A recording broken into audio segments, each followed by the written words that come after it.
There are two competing stories about Tammi Terrell. The first is a success story built on Motown duets that sounded easy and connected with almost everyone who heard them. The second started after an October 1967 performance in Virginia, when she collapsed on stage next to Marvin Gaye, and the show stopped in the middle of a song. From that day forward, rumors moved faster than facts, and the argument about blame never really ended. People asked whether a person caused it, whether a schedule caused it, or whether it was something nobody in the room could have prevented. The official record says one thing, while memory and headlines often suggest another. By the end of this video, we will set out the timeline, explain the medical findings, and show why the conclusion closes the case, even if it does not feel satisfying. Before the collapse, there was a clear path that moved very quickly. She grew up in Philadelphia, where church singing and local shows gave her an early start.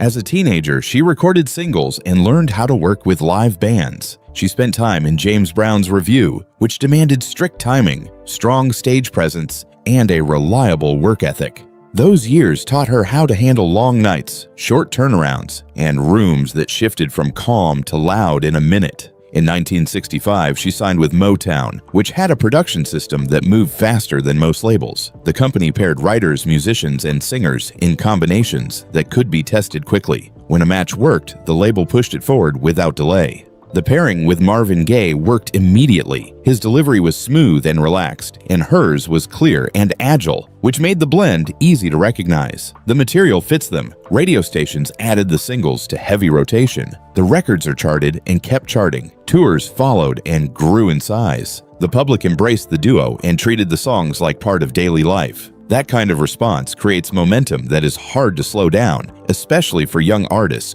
who have been working for years to get a break. Success brings attention, and attention brings a calendar that fills faster than anyone expects. It is important to remember that Tammi was not only a duet partner, she was also a solo singer with her own approach. In the studio, producers noticed that she could place a line cleanly and keep a steady rhythm without forcing it. Engineers liked her control and her consistency, which helped sessions move quickly. On stage, she knew how to connect with an audience and how to stay in sync with the band. Those strengths are easy to miss when the public focuses on a hit pairing. They matter because they show the amount of discipline and effort that sat behind the easy image the audience saw. Life inside the Motown system moved at high speed. Writers brought songs, the band cut tracks, singers recorded vocals. If the results sounded strong, the single went out with a plan for radio, press, and live dates. The cycle repeated with the next song. That process built careers, but it also built pressure. Travel was frequent. Rest was limited. Expectations climbed each time a single performed well. The gap between success and burnout can be narrow in that situation, especially when a young artist wants to meet every demand the audience brings. By 1967, the tour schedule included college shows, theaters, and television appearances. The work looked glamorous from the outside, but the day-to-day reality included buses, cars, late arrivals, and sound checks under time limits. When pain or fatigue appeared, many artists kept going because cancellations were expensive and disappointing. Small symptoms often received quick fixes rather than careful evaluation. That was the way the industry ran during those years. It is not an excuse. It is a description of the context that shaped many choices at the time.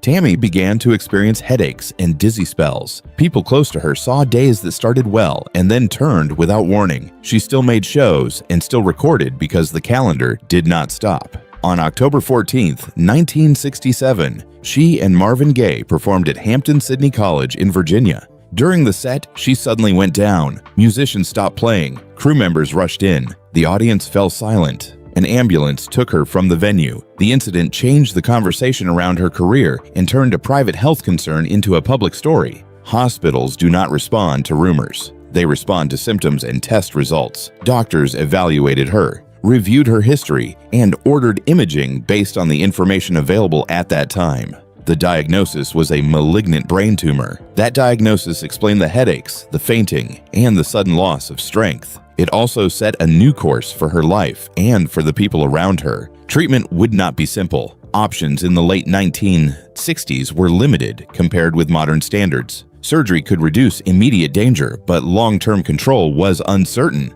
Operations followed. Each procedure carried a risk. Each procedure also offered a chance to reduce symptoms or slow progression. Families in these situations, then and now, often hope for improvement after each operation, even if the odds are not strong. Tammi tried to live in the space between procedures. She visited friends when she could. She returned to the studios when her health allowed it. She tried to keep parts of ordinary life in place because routine can help when everything else feels unstable. Over time, the illness advanced, and the periods of stability became shorter.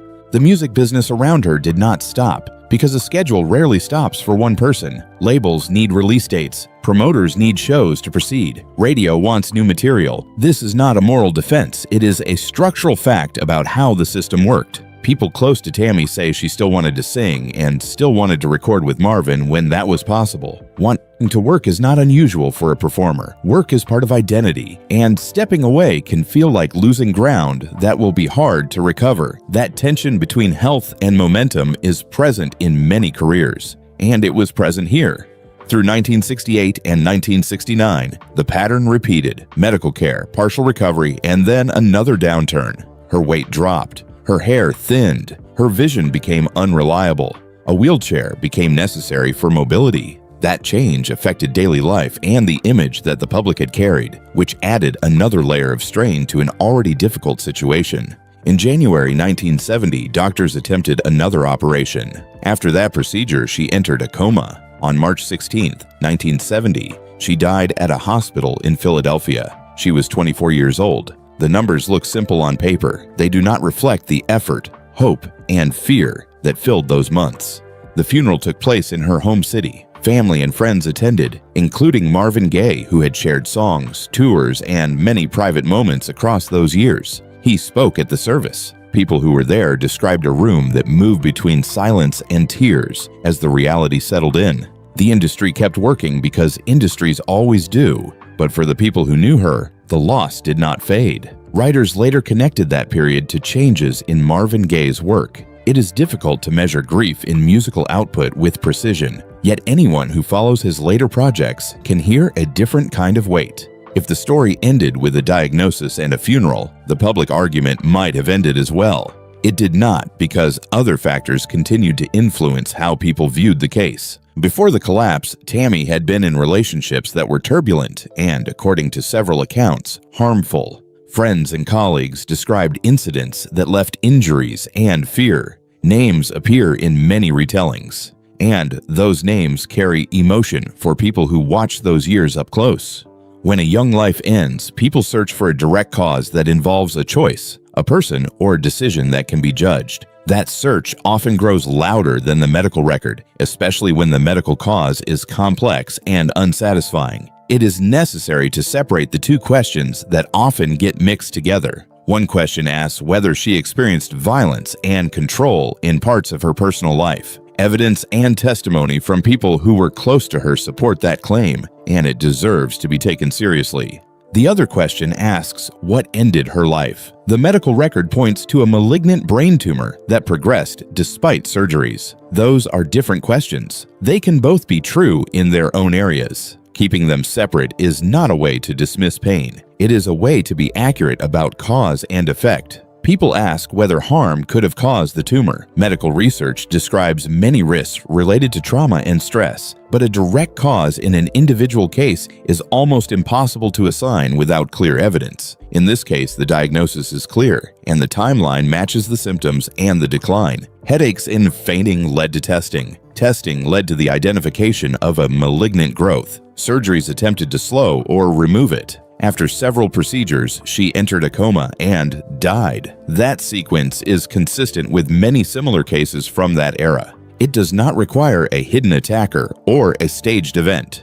Another common claim says that someone may have arranged the scene or interfered with the investigation to protect a reputation or a business interest. That claim appears in many celebrity deaths, whether evidence exists or not. Here, the official conclusion does not support a crime. No physical evidence pointed to foul play at the hospital or in the events immediately surrounding her death. The facts that close the case were medical facts. People may be unhappy with the result, but unhappiness does not change the findings. The absence of a dramatic twist is not the same as a cover-up. We should address why the phrase "finally solved" appears in titles like this one. People keep calling the case a mystery because the public never accepted the medical explanation as a complete answer. The medical explanation is complete in the sense that it identifies the mechanism and course. A malignant brain tumor was present. Symptoms emerged and clinical treatment followed. Multiple operations took place. The disease advanced and death followed. That is a solution in the investigative sense. It does not feel good because it does not place blame on a single person, and it does not carry a sense of moral balance.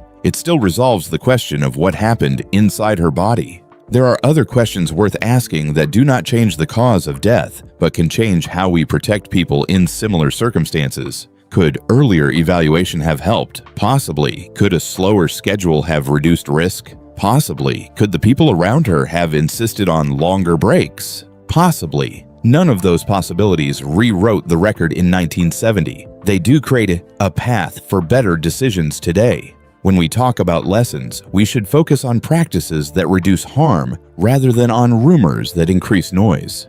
Tammi's work with Marvin Gaye remains important for several reasons. The songs present a clear example of how two voices can share space without competing. The arrangements leave room for breathing and phrasing. The writing is simple in structure and effective in delivery. Younger artists still study those records to learn timing, call and response, and the value of restraint. The fact that the songs still receive airplay shows how well they were built. That legacy is a practical one rather than a sentimental one. Craft keeps music alive. Set the personal story inside the larger Motown context, and you see how many moving parts were involved. Producers managed multiple acts at once. Writers delivered songs for different artists in the same week. The house band recorded several sessions in a single day. Tour managers booked long strings of dates. Publicists handled the press. That machine created opportunity and strain at the same time. It produced hits and also produced conflicts when a health issue threatened to delay a release or a show. Artists learned to push through because the system rewarded reliability. That training can clash with medical reality. After March 1970, radio stations played memorial blocks across many cities. Listeners called in with memories. Record stores created small displays. Those public acts were sincere. They also helped the catalog continue to sell. It is not cynical to say both things at once. The industry and the public grieved a loss and also kept the music moving. Families and friends handled the private parts of grief that never reached the news. That split between public tribute and private mourning is common in popular culture. It does not change the facts. It shapes how they are remembered. We should circle back to the collapse in Virginia and answer the set of questions that often appear in comments and forums. Was a person responsible for that specific moment on stage? The medical diagnosis indicates that the collapse was a symptom of the underlying tumor. Was the schedule a factor? The schedule likely increased stress and fatigue, which can make symptoms worse or easier to miss. But the schedule did not create the tumor. Was there a criminal act that went undiscovered? The investigation did not find evidence to support that claim. Those answers are not dramatic, but they align with the record. The title of this video includes the phrase, "isn't good," for a reason. People want a twist that explains pain in a way that feels fair. They want a clean target. The truth in this case is not a twist. It is a disease that has progressed. It is a set of surgeries that tried to stop it. It is a final decline that could not be reversed. That is not a satisfying story, yet it is the honest one. Honesty is not the same thing as comfort. It is, however, the baseline for respect. What does respect look like in practical terms? Respect looks like listening when someone reports the same headache pattern over and over. Respect looks like a manager who freezes a schedule rather than pushing through a red flag. Respect looks like a label that builds medical check-ins into tour planning. Respect looks like friends who treat symptoms as medical issues instead of private matters to be hidden. None of those steps can guarantee a different outcome in every case. They increase the chances that warning signs lead to care instead of collapse. It is also responsible for talking about personal safety separate from medical care. Several accounts describe harm in her relationships. Those accounts should be taken seriously because they describe patterns that hurt many people, not only one person. Companies that work with young artists should have clear policies that discourage secrecy around abuse and that provide support contacts outside the immediate circle. Education about boundaries and reporting should be standard. Those policies will not prevent every incident, but they can change outcomes when someone needs help.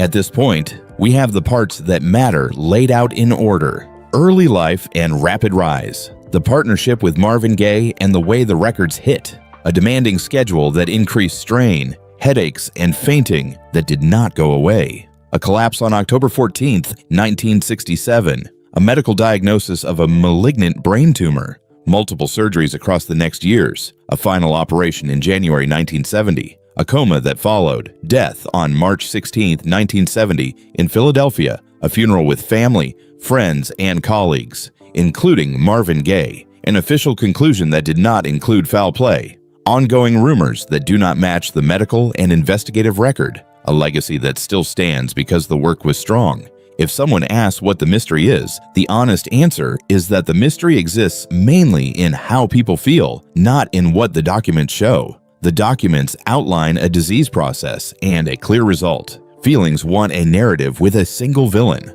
Those two things rarely match. That gap is where speculation grows. Closing that gap requires patience and a willingness to accept an answer that will not make anyone feel better. Accepting that answer does not mean ignoring pain. It means refusing to replace facts with stories that do not fit them. Listeners who discovered Tammi Terrell through playlists and documentaries sometimes ask what they should take from her story. The first thing to take is the music. The recordings with Marvin Gaye hold up because the performances are disciplined and direct. The second thing to take is the importance of medical attention when symptoms appear, especially when those symptoms repeat. The third thing to take is the need for healthier work practices. Those 3 points do not solve grief. They turn grief into action that helps the next person. The last minutes of a video like this should restate the essentials without dramatic language. Tammi Terrell was a gifted singer who worked hard from her teenage years through her early 20s. In October 1967, she collapsed during a show. Doctors diagnosed a malignant brain tumor. She underwent several surgeries. Her condition worsened. She entered a coma after an operation in January 1970 and died on March 16, 1970. Investigators did not find evidence of a crime. Rumors about hidden causes persist, but they do not change the diagnosis or the course of events. When people say the case is solved, they mean that the cause of death is understood and supported by records. When people say the answer is not good, they mean that the truth does not give them a person to hold responsible. Both statements can be true at the same time. The way to honor her is to keep the music in circulation, to keep the facts straight, and to push for safer practices for the living. That approach gives weight to the story without inventing pages that were never there. If you still want a final, clear line to hold on to, use this one. The timeline, the medical diagnosis, and the lack of evidence for foul play point in the same direction. A malignant brain tumor ended Tammi Terrell's life after years of treatment that could not stop it. That is the answer. It is complete in the investigative sense and incomplete in the emotional sense. Many people will never find it satisfying. It remains the truth, and the truth is what we owe her, her family, her colleagues, and the audience that still plays the records. Thank you for listening with care. If you share this story, share it with the music and with the facts. Do not add a twist for effect. Do not move blame to fit a mood. Keep the person at the center, keep the record accurate, and keep the lesson pointed at the present, where it can still help someone who needs it. That is how a hard ending can lead to better choices. And that is how a legacy continues without distortion.